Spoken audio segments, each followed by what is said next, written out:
Cinema മേഖലയിലെ സ്ത്രീകൾ നേരിടുന്ന വെല്ലുവിളികളെക്കുറിച്ച് പഠിക്കാൻ പ്രത്യേക സമിതിയെ നിയോഗിക്കുമെന്ന് മുഖ്യമന്ത്രി പിണറായി വിജയൻ. മലയാള സിനിമയിലെ വനിതാ കൂട്ടായ്മ മുഖ്യമന്ത്രിയെ സന്ദർശിച്ചപ്പോഴാണ് ഈ ഉറപ്പ് നൽകിയത്. അമ്മയടക്കമുള്ള സംഘടനകളിൽ സ്ത്രീ അവകാശങ്ങൾ ലംഘിക്കപ്പെടുന്നുവെന്നും സംഘടന ചൂണ്ടിക്കാട്ടുന്നു. മലയാള സിനിമാ മേഖലയിൽ കടുത്ത മനുഷ്യാവകാശ ലംഘനമാണെന്നാണ് വനിതാ പ്രവർത്തകരുടെ പരാതി. സിനിമാ നിർമ്മാണ ലൊക്കേഷനുകളെ തൊഴിലിടങ്ങളായി പരിഗണിച്ച് ലൈംഗിക പീഡന പരാതി പരിഹാര സെൽ രൂപീകരിക്കുക, സിനിമകൾ രജിസ്റ്റർ ചെയ്യുന്നതിന് സെൽ രൂപീകരിച്ചുവെന്നതിന്റെ സാക്ഷ്യപത്രം നിർബന്ധമാക്കണം, സിനിമകളുടെ ഉള്ളടക്കത്തിലും ലിംഗനീതി പാലിക്കപ്പെടുന്നുവെന്ന് സർക്കാർ ഉറപ്പുവരുത്തണമെന്ന് ഇവർ ആവശ്യപ്പെടുന്നു. പ്രശ്നങ്ങൾ പഠിക്കാൻ പ്രത്യേക സമിതിയെ നിയോഗിക്കാമെന്ന് മുഖ്യമന്ത്രി ഉറപ്പു നൽകി.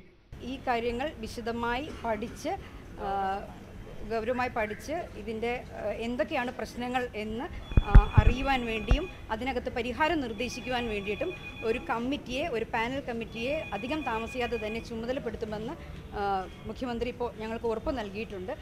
സിനിമയുടെ എല്ലാ മേഖലയിലും പ്രവർത്തിക്കുന്ന വനിതാ പ്രവർത്തകരെ ഉൾപ്പെടുത്തിയാണ് പുതിയ കൂട്ടായ്മ. അമ്മയടക്കമുള്ള സിനിമാ സംഘടനകളിൽ വനിതാ അവകാശങ്ങൾ ലംഘിക്കപ്പെടുന്നുവെന്ന് ഇവർ ചൂണ്ടിക്കാട്ടുന്നു. എല്ലാ സ്ഥാപനങ്ങളിലും എല്ലാ തൊഴിൽ മേഖലകളിലും ഒരു സെക്ഷൽ ഹരാസ്മെൻറ്റ് തടയുന്നതിനുള്ളൊരു മെക്കാനിസം വർക്ക് ചെയ്യുമ്പോൾ ഈ സിനിമാ മേഖലയിൽ മാത്രമാണ് അത്തരത്തിലുള്ള ഒരു റിഡ്രസൽ ഗ്രീവൻസ് സെല്ലില്ലാത്തത്. അപ്പോൾ നിർബന്ധമായും ഒരു ഇൻറ്റേർണൽ കംപ്ലയിൻറ്റ് കമ്മിറ്റി എല്ലാ സിനിമാ യൂണിറ്റുകളും നിർബന്ധമാക്കണമെന്നുള്ള പ്രാഥമികവും പ്രധാനവുമായ ആവശ്യമാണ് നമ്മൾ സർക്കാരിനോട് നടത്തിയത്. കൊച്ചിയിൽ നടിക്ക് നേരെ നടന്ന അതിക്രമം പുതിയ കൂട്ടായ്മയ്ക്കുള്ള ആലോചനകൾ ശക്തിപ്പെടുത്തി.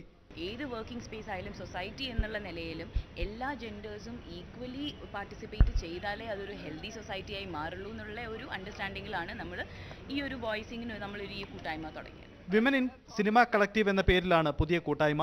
സംവിധായിക വിധു വിൻസെന്റ്, നടി മഞ്ജു വാര്യർ എന്നിവരാണ് സംഘടനയുടെ മുൻനിരയിൽ. ന്യൂസ് 18 തിരുവനന്തപുരം.